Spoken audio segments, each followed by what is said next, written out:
Another deep fake. Another pretend that Benjamin Netanyahu isn't dead. Another pretend.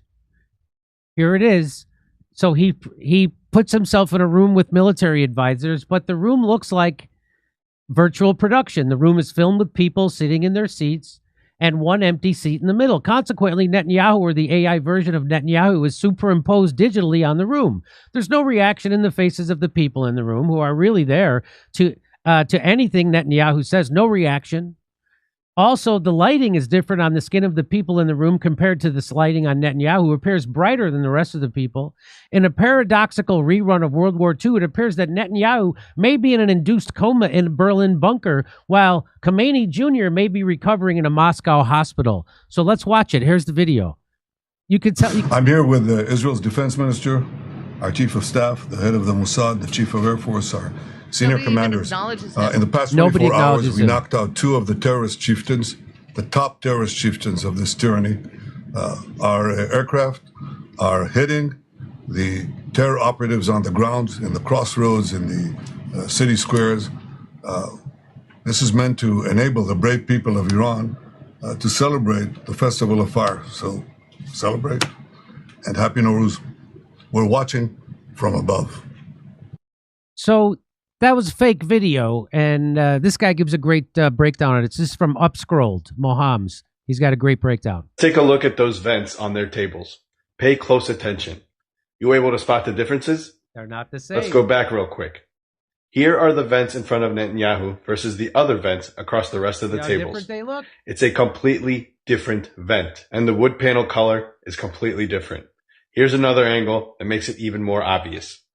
This whole area actually makes no sense, considering there's an unnatural crack in the middle of the Netanyahu vent panels, as if they're cabinets, when that's not what they are.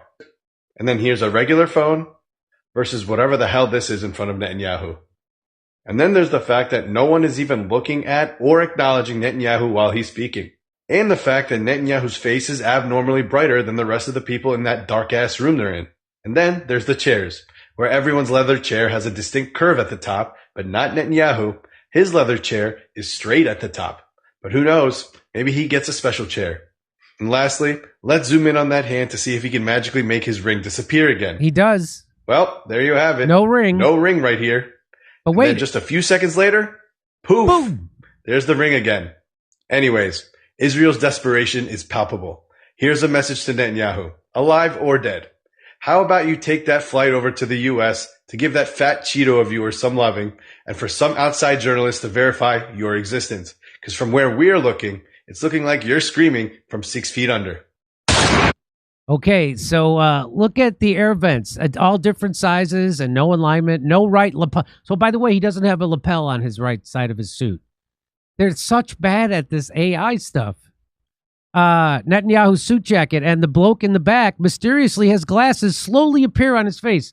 This, by the way, I like something's afoot. Okay. And then if you ask, if you ask AI, is this image is from April 13th, 2024. It shows Israel Prime Minister Netanyahu convening a meeting of the War Cabinet at the IDF headquarters. The meeting took place late Saturday night as Iran launched a. So here's another one. Here's another AI. Yes, this is undeniably another AI-generated video. The exceptionally poor quality is a common tactic used to hide the digital flaws of a hastily produced deepfake. The creators likely used a single static photograph of a past war room meeting and applied basic facial animation software to map new mouth movements onto the prime minister. So, they're doing it again.